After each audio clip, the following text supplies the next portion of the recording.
This is an example of Nestle chocolate at its apex. And by that, I don't mean at its finest. Maybe I'm going insane. I don't know, folks. Maybe these were made with the idea that you'll be watching the cars going meow, so, you know, you'll be too busy to think about what it is that you're eating. Balls. Folks, good afternoon. Welcome to Maverick Baking. Welcome to another chocolate review. Welcome to a collab that, you know, described as unexpected and perhaps somewhat irrelevant one from the other, would be putting it lightly. We're talking about the collaboration between KitKat and Formula 1. Because you truly can't think of one without the other. But we, as a result, have two new products from KitKat, one of which has one of the funniest names I think I've ever seen.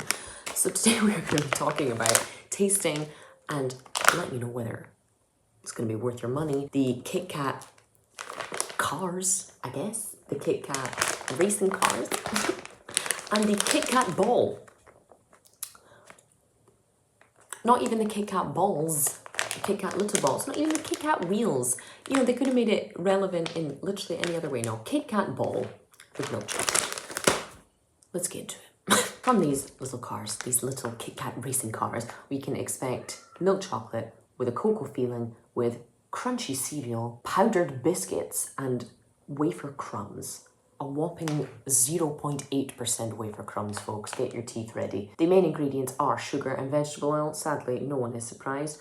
And it's a bit sad because there's a warning against giving these to children under the age of 4 for the choking risk. But like, aside from them and like divorced fathers, who is supposed to be the target market for the KitKat racing car, I have to admit, there's more in here than I thought there was going to be. It's a 154 gram bag. The minimum of 13 pieces, it says. And the bag isn't like completely empty. I thought these were going to be loose in here. Instead, they're all kind of little individually wrapped things, like a tiny version of the little bunny that you would get at Easter. And opening up, here's a little car. I have to admit, it's quite cute. It has that classic kind of Nestle chocolate smell. Let's see how it is. Like a giant advent calendar chocolate. Coming from British expectations, if you will, I expected this to be like the kind of Malteser's bunny almost. I expected that to be a more kind of creamy filling. Instead, it's kind of somewhere between solid chocolate and a creamy filling. In fact, it's very stable on its own. And the little cereal pieces have quite a nice flavour. The wafer is completely undetectable, but that was no surprise. This might sound ridiculous, but it is truly so nondescript that I would actually find it difficult to say something negative about it. This is an example of Nestle chocolate at its apex. And by that, I don't mean at its finest. I mean, this is what Nestle chocolate should be used for. Tiny, bite-sized novelty chocolates that you'll forget about before you've even finished swallowing it. That's what this is. And for that reason, I don't really know who the target market is, because these would be perfect for kids. You know, it's little chocolate cars. Why would they choke on these any more than they would choke on literally any other kind of chocolate? I don't know. It's sweet. It's, you know, got that good combination of creamy and crunchy. The quality of chocolate is absolutely disgraceful because it's in such a small percentage and you can't taste it whatsoever against all of the other ingredients that it's battling with. That's a kid's chocolate. Like a kid's lolly, an advent calendar chocolate, novelty Easter chocolates. That's what this is giving. It's very inoffensive, so I give it a 3 out of 5. We move on to balls. So from these, we can expect crunchy cereal balls with a white coating, not white chocolate, please note, and a milk chocolate exterior. So I don't know whether to expect that these will be like Maltesers or if they're going to taste more like golden nugget cereal with some chocolate on the outside. I was drawn in though because I don't think we've ever seen anything similar from KitKat before in the UK, other parts of Europe, I'm not entirely sure. And the name, of course, not fair.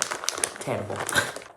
Okay, Maltesers, I'm sorry I offended you with the comparison. This is what we see on the inside of the bag, which I have to say, not too badly filled. It's a 140 gram bag. They are probably, I feel like that's slightly smaller than a Malteser. The smell is vaguely chocolate flavoured, but I can't really say much else.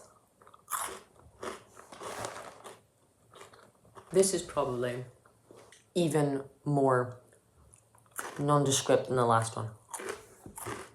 It doesn't taste like a Kit Kat. I can't really detect what cereal situation is going on in there. It doesn't have a kind of malty cereal flavor even. It's just like crunchy, sweetened air.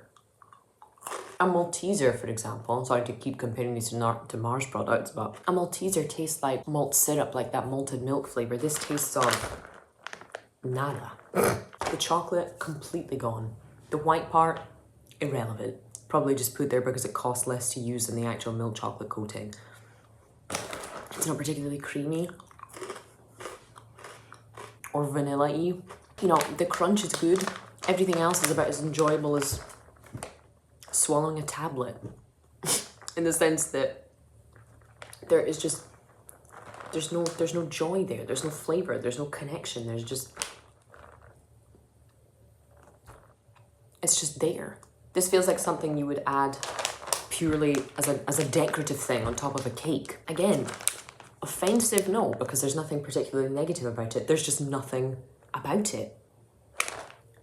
It's as nondescript as, you know, the kind of Muller corner yogurts with the tiny covered cereal balls in there. I think even those have more flavor. Those have a more distinctive flavor, memorable flavor, and they're a tenth of the size. This couldn't be given more than a 2 out of 5, folks. You know, I will eat them, I will finish them, but, you know, individual pieces of unseasoned popcorn have given me more joy, to be honest. I don't know, folks. Maybe these were made with the idea that you'll be watching the cars going meow, so, you know, you'll be too busy to think about what it is that you're eating, or something to make grown men feel like a kid again. I don't know. I have nothing particularly positive or negative to say about this experience whatsoever because it's been so entirely unremarkable. These, honestly, cute. I don't hate it. I'll probably give these to my colleagues at work and they'll be quite happy about it. They're men in their mid to late 30s. These, on the other hand, will be used either for decorative purposes or I will throw it in with a bowl of cereal to actually feel something as I eat them.